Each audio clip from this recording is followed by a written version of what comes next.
Halo Bung Bram, apa kabar nih? Baik, baik. Wih, kenalin dong ke Jack and Jill, siapa sih Bung Bram ini? Saya Gung Bram. Saya seorang pemuda yang tiba-tiba diculik oleh peacekeeper. Ini cuy. Saya hanya seorang pemuda biasa. Saya dulu sekarang kerja di sebuah karyawan BUMN. Dulu saya seorang vokalis band metalcore. Namanya, ada tahu namanya? Rose of Sharon. Oke. Sekarang lagi vakum. Tadi pegawai BUMN udah, fokusnya udah nih. Sorry, boleh ngerokok ya? Wih, santai, yuk, rokokan. Nah, kita lanjut nih, sambil gini, kita lanjut aja, terus Peacekeeper pun nanya nih, pegawai BUMN udah, terus vokalis band udah, user micet nggak? Boleh. Enggak lah bro. Saya udah punya pacar cantik. Nggak satu apa gimana? Nggak tahu sih, coba kayak dulu ada, tapi dulu awal-awal Android tuh kayak Oke. namanya nama asli Gung Bram, itu bukan Stun atau Indra. Jadi di micet tuh biasanya nama-nama samaran di sana. Ya, saya nggak pernah ikut. Oke. Oke, kemarin kita udah sempat lihat-lihat nih beberapa dari profil Facebook, terus Twitter, Instagram, dan lain-lainnya. Selain tadi anak band, terus pegawai BUMN, Bung Bram ini salah satu kalau bisa dibilang itu pembuat story atau filmmaking yang kemarin filmnya kalau nggak salah udah nyampe di 10 besar di nasional, terus ada juga yang sampai 100 besar kalau nggak salah. Bisa jelasin nggak gimana tuh bisa jadi dari anak band terus pegawai bank terus bisa jadi ke story makingnya di film pendek, gimana sih ceritanya? Oh, di film. Jadi gini, emang awalnya sih saya emang suka dengan kreativitas, maksudnya kreativitas. Dulu kan saya bikin band, bikin lirik. Nah, masuk pegawai BUMN ini karena ya memang harus, maksudnya kita harus isi perut kita, maksudnya kerja biasa normal dan nggak usah terlalu melawan maksudnya harus idealis, kita nggak boleh kerja di sebuah perusahaan kapital, maksudnya kan kita harus mengisi perut kita, men. Kerja tetap kerja, tapi intinya ya pikiran kita harus tetap dibebaskan gitu. Jadi kenapa di bidang akhirnya nulis film atau di gini, itu kan hanya iseng-iseng. Teman-teman sebenarnya harus bisa coba mengerti bahwa ternyata di dalam sebuah seni itu adalah media yang paling kuat ketika kita ingin menyuarakan sesuatu. Jadi ketika kita ingin mempersuasi sebuah penyampaian atau buah pikiran, seni adalah hal atau media yang paling pas untuk masuk ke sana gitu. Jadi selain akhirnya dulu kan saya seneng nulis lirik, di sana saya tuliskan isi-isi buah pikiran saya, dan karena saya emang suka nonton film gitu, film-film Ya. saya nyoba deh akhirnya kita tulis film. Jadi kalau bahasa gampangnya tuh walaupun kita kerja dimanapun tapi nggak mengurung kreativitas kita gitu, bahasa kerennya kayak gitu ya Bung Bram. Jadi gini deh untuk teman-teman. Kalau dari prinsip saya, maksudnya kita kan sebagai manusia, maksudnya manusia itu spesialitinya adalah pikiran. Jadi kita harus mencoba dan sebisanya membebaskan pikiran kita.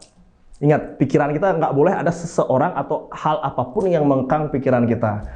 Sebagai contoh, misalkan tindakan atau pembicaraan atau wacana kan kita memang bebas, tapi kebebasannya kita adalah kebebasan yang tidak merampas kebebasan orang lain gitu. Itu kalau udah merampas kebebasan orang lain jadinya sebuah tindakan yang maksudnya nggak gini lah, asik lah. Oke, tadi Bung Bram udah kita bahas tentang gimana ceritanya Bung Bram bisa sampai ke dunia perfilman, mungkin film pendek, terus buat story-nya kayak gimana. Terus kita mau bahas sedikit nih tentang filmnya yang Bung Bram buat. Yang kita lihat kemarin itu kayaknya salah satu filmnya Bung Bram bisa sampai ke 10 besar ya, 10 besar nasional ya. Ya, Message from Tohlangkir 2018, 2018. Jadi gimana sih rasanya, lebih tepat rasanya kayak gimana sih sampai bisa menyampai 10 besar tuh gimana sih rasanya, dan gimana kiat-kiatnya kok bisa tuh sampai filmnya sampai 10 besar karena apa gitu loh. Kiatnya ya karena waktu itu produksinya benar-benar low budget ya, jadi sangat surprise banget kita masuk 10 besar di ISFF Short Movie. Kiat-kiatnya sih sebenarnya kita mengambil isu nyata waktu itu, isu nyata erupsi Gunung Agung, bahwa di dalam Gunung Agung tuh ada kok konflik-konflik yang tidak ketara dan tidak dipublis di media mainstream. Akhirnya kita bikin di sebuah short movie dan ternyata mengena ke hati. Oh, berarti timingnya pas banget ya, lagi ada bencana alam waktu itu di Bali, terus Bung Bram dan tim yang lainnya juga ingin menyampaikan bahwa sebenarnya di Bali itu tidak hanya down di pariwisata aja, tapi dari sisi lainnya juga seperti itu kayaknya mungkin ya. Ya, sisi sosial dan lainnya. Sosial dan lain-lainnya ingin ditunjukkan di film itu. Pas. Jadi kalau teman-teman nih ingin nonton di filmnya, udah ada belum di YouTube ya? Udah ada. Tinggal dicek Message from Rohlangkir. Oke, Message from Rohlangkir ya. Satu lagi, buat teman-teman yang belum nonton film ini judulnya Jiwatma, kalian bisa cek di YouTube. Judulnya Jiwatma. Nah, kebetulan kita dari tim Peacekeeper ini udah pada nonton semua sih film Jiwatma ini. Tapi masih ada gimana ya? Masih ada yang kayak kalau bahasa Bali itu selatan gitu loh, kayak masih ada yang mengganjal di pikiran kita. Sebenarnya Jiwatma ini mau disampaikannya seperti apa sih kalau dari sudut pandang si pencerita? Awalnya kita ingin bikin kampanye sosial tentang jangan melakukan aborsi, itu Jiwatma pertama. Dan akhirnya kita ingin balut dengan semiotika sinematik. Dan pas kebetulan pada saat itu saya memang suka nonton film-film yang susah ditebak gini ya, apa namanya, alur ceritanya. Karena semakin susah kita mencerna, akan semakin nempel ya di ingatan gitu loh. Oh, jadi persuasinya mau membuat si penonton ini agar masuk ke dalam ceritanya, agar dibuat dari lama untuk lupa sendiri, ya, lama untuk lupa. Oke, keren. Oke, jadi kita move tentang filmmaking, kita move sekarang ke Rose of Serin. Rose of Serin. Jadi band yang salah satu band yang melegenda juga di metalcore. Jangan bilang melegenda terus semua. Jadi kita udah denger nih satu album Rose of Serin nih. Buat kalian yang belum dengar, dengerin dulu Rose of Serin nih, karena kita ngelihat lagu-lagu mereka nih kritiknya ke semua arah. Jadi seperti satu lagu yang paling kita favoritkan nih, tim Peacekeeper favorit banget sama lagunya. Judulnya Fakta Kuasa Regresif. Woi, dari judul itu udah gimana ya? Jadi bisa ceritain nggak Fakta Kuasa Regresif nih mendeskripsikan apa sih di lagu ini?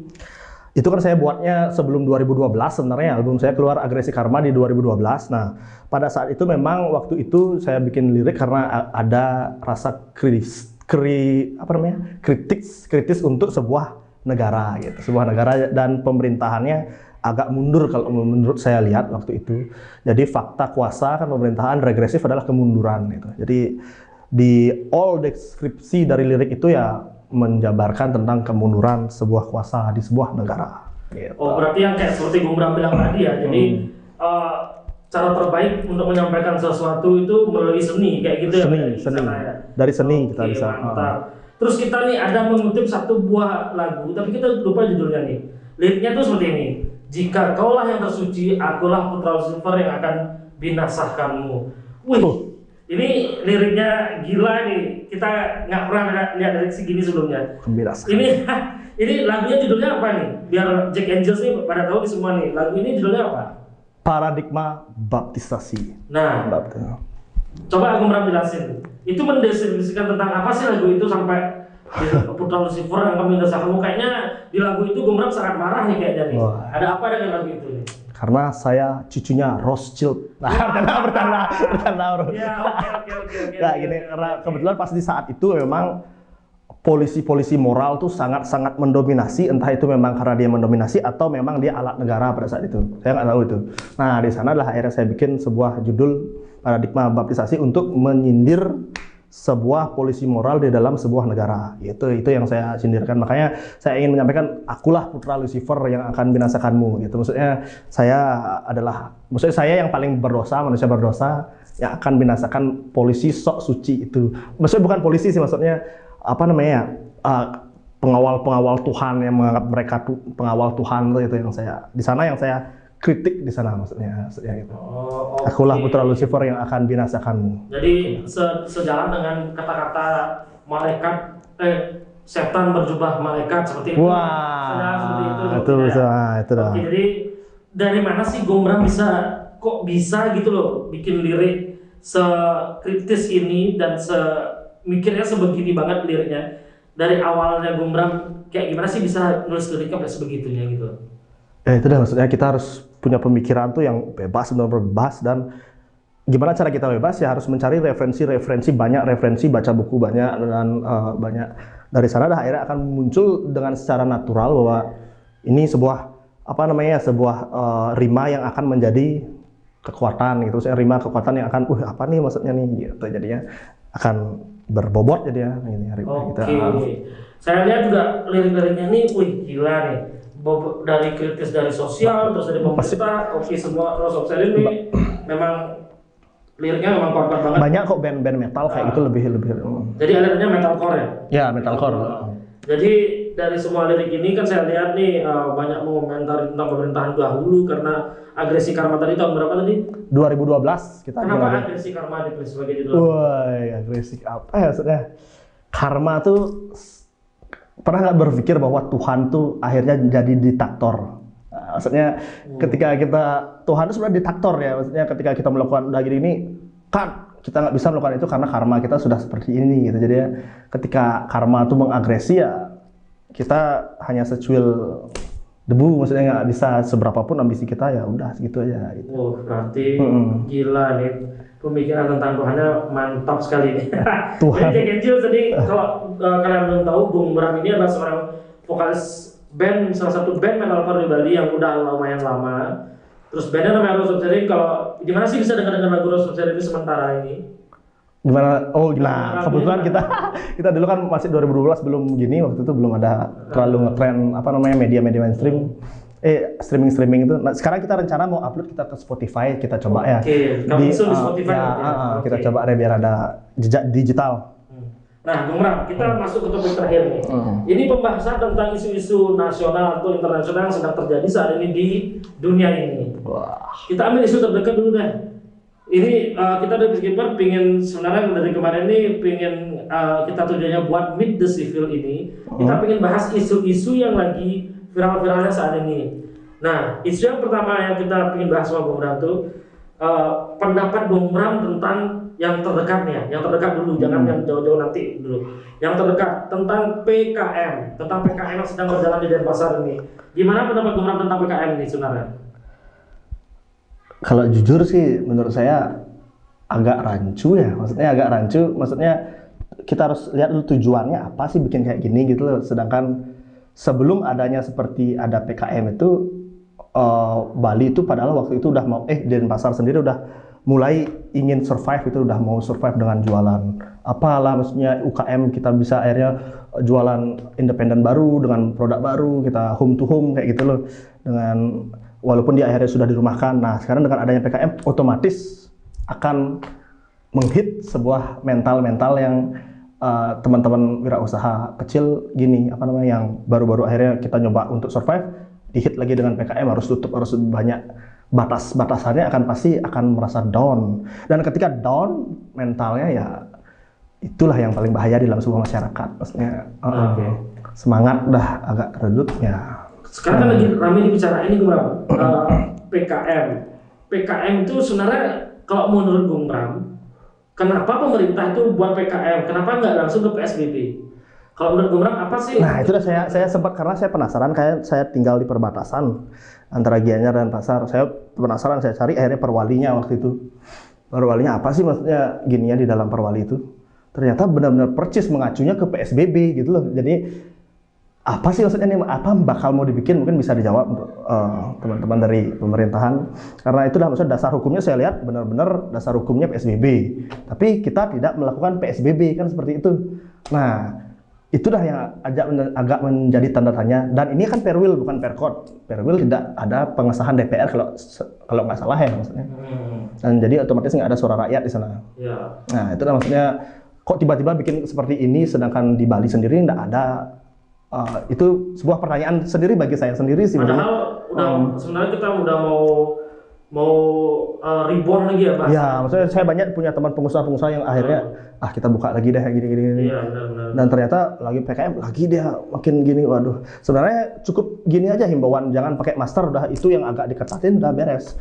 Berarti intinya tuh kayak teman-teman di media juga, saya juga follow kebetulan beli gendu juga beli jering juga mensuarakan agar kita tetap mengikuti protokol kesehatan lebih baik seperti itu sepertinya. Ya, itu maksud mungkin lebih dikaji. apa namanya itu. Nah di sini dah harusnya perlu dikaji otonomi itu seluas apa sih untuk bisa melakukan hal-hal seperti ini loh, apa pertimbangannya seperti apa gitu loh. Oke. Berarti intinya PKM semua perwali di PKM itu mengacu ke perwali PSBB. Saya lihat sih dasar hukumnya seperti itu, maksudnya dasar hukum Undang-Undang Nomor 6 kayak gitu loh. Berarti itu PKM. Jadi yang selanjutnya ini juga benar-benar lagi panas banget nih dibicarain sekarang. Panas. Benar-benar, semuanya lagi ada yang pro, ada yang kontra. Ini tentang tagar Indonesia terserah kalian. Ini yang kita tahu ya, perlu digarisbawahi, yang kita tahu. Di dalam orang-orang membawa tulisan Indonesia terserah kalian, itu adalah tim-tim medis kita nih yang kita tahu. Nah sekarang ada pro dan kontra. Kalau Bung Bram nih nanggapnya kayak gimana nih tagar Indonesia terserah kalian itu sebenarnya?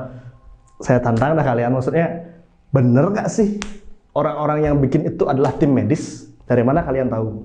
Maksudnya kita tahu loh tim medis kita tuh kuat-kuat, maksudnya emang mereka strong gitu.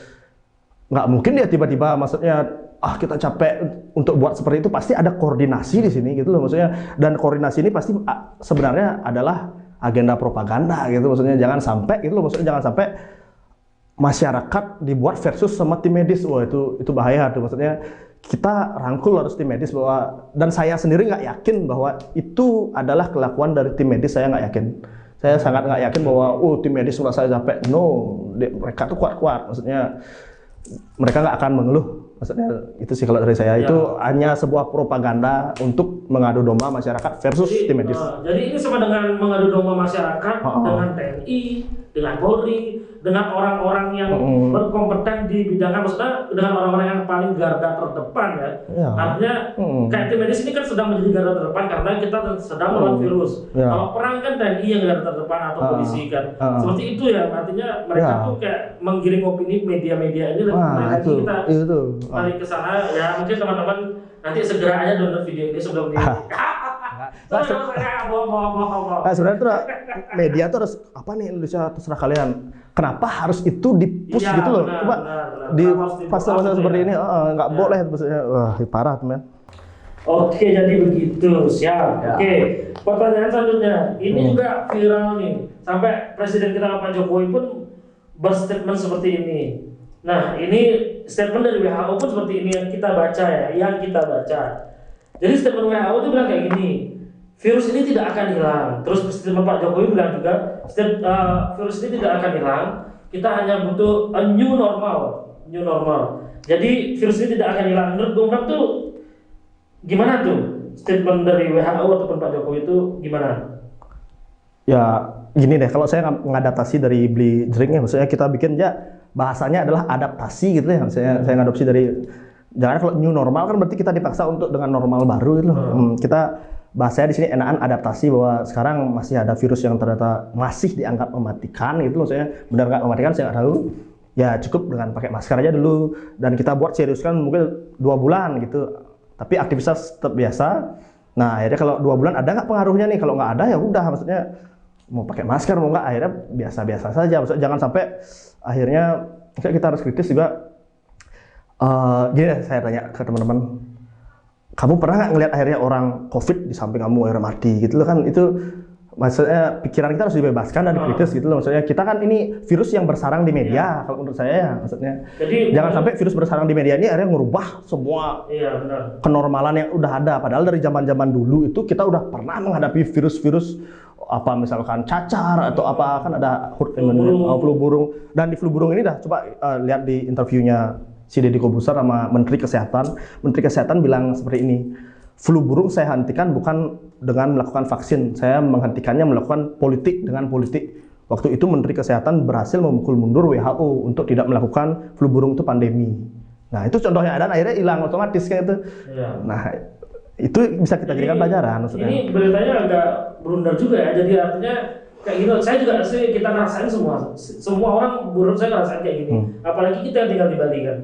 Kita ngerasain, angka pertambahan COVID semakin melonjak setiap hari. Cuman yang kita anehkan itu kenapa sampai sekarang ya semoga aja singgah gitu. Kenapa kita sama sekali nggak pernah melihat orang yang benar-benar di depan mata kita terkena COVID? Nah, itulah Itu yang betul. saya anehkan Nah, sebenarnya. itu dah. Nah, itu dah makanya kita harus bebasin pikiran kita untuk berpikir, loh, ini virus yang benar-benar bersarang di paru-paru manusia atau bersarang di media gitu.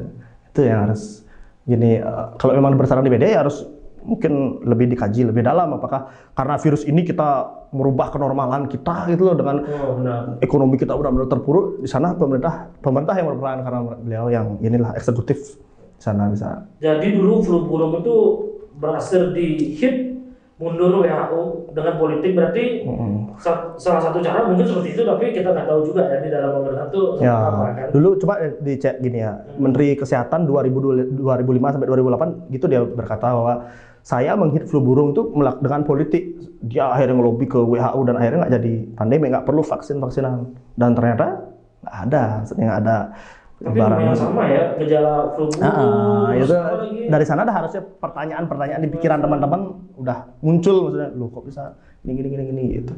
Jangan mau pikiran kalian digiring oleh Ya, media. benar. Gitu. Terus pendapat Bung Bram nih tentang The Contagion dan Wah. statement Bill Gates. Nah, itu. Dari sana aja lihat, maksudnya kalau nggak salah saya juga ngutip sih ngedengar, maksudnya Bill Gates tuh dari tahun 2018 sudah gini dia melakukan di forum-forum ekonomi besar, maksudnya diliput juga di media bahwa dia sangat semangat untuk melakukan simulasi pandemi dan akhirnya dialah yang menjual vaksinnya gitu. Kalau akhirnya coba pikir ketika vaksin ini berhasil dijual secara internasional kayak gitu ya, nah udah berbayar komersial, apakah tidak akan ada akhirnya mereka butuh panen lagi gitu, maksudnya akhirnya dia bikin pandemi lagi, dia bikin antivirus lagi, kan bisa aja, maksudnya kan harus ada timbul pertanyaan. Sama kayak perang, coba deh lihat kalau perang tuh, coba lihat di review dan banyak kok udah yang nulis di sebelah ini, perang itu adalah proyek industri besar yang uangnya benar-benar banyak di sana. Di sana akan ada keuntungan, negara akhirnya bisa berutang. Perang itu adalah sebuah proyek besar untuk mendapatkan uang oleh para oligarki itu. Sama kayak sekarang biologi warfare, maksudnya itu dah. Berarti kembali lagi ke pernyataan dari Belichering ya, elit global. Elit global dan propaganda berarti. Ya. Oke, berarti Kalau saya percayanya gitu, tergantung ya. teman-teman. Jadi kita di sini ngobrol kayak gini bukan maksud apa-apa. Kita kan setiap warga Indonesia berhak untuk berpendapat. Ya, benar itu penting. Mengeluarkan pendapat. Bebaskan pikiran. Jadi memang benar-benar pure, ini bukan maksud menghina siapapun dan menjelekan siapapun kita membuat konten ini, tapi hanya menanyakan pendapat. Oke. Terus kan ini ada keanehan sebenarnya Bung Bram. Menurut Bung Bram, ini kita lari dulu dari virus corona nih, dari virus COVID ini. Jadi menurut Bung Bram, Bung Bram pernah nonton film The Simpsons nggak? Pernah sih, tapi nggak ngikutin. Tahu kartun tuh. Mungkin pernah dengar kabar juga. The Simpsons ini dari beberapa filmnya dia itu tuh selalu terjadi beneran. Jadi kayak misalnya kemarin itu Donald Trump. Donald Trump itu misalnya lagi jalan di mall gitu, terus di film itu ada juga Donald Trump jalan di mall, terus ada juga orang jatuhin selebaran kertas, itu sama banget itu printnya. Jadi menurut Bung Bram ini siapa yang mengikuti? Artinya The Simpsons peramal atau si Donald Trump ini mengikuti The Simpsons? Menurut Bung Bram gimana? Kalau saya sih nggak percaya The Simpsons peramal, maksudnya. Tapi mungkin ada kemungkinan bahwa akhirnya Trump ngikutin gitu dengan apa ya, maksudnya kepentingannya apa juga saya nggak ngerti, maksudnya. Tapi ada pasti celah kemungkinan seperti itu, maksudnya ketika dia banyak uang atau apa sih hal yang nggak mungkin dibuat sama dia itu akhirnya akan menimbulkan sebuah pesan gitu loh ke masyarakat. Nah itu pesannya itu saya nggak tahu. Nah, jadi kalau menurut saya pribadi, jadi kayaknya nih memang misalnya nih The Sims buat seperti itu. Jadi seolah-olah The Sims itu sama dijadikan satu hal yang sama dengan film The Contagion ini.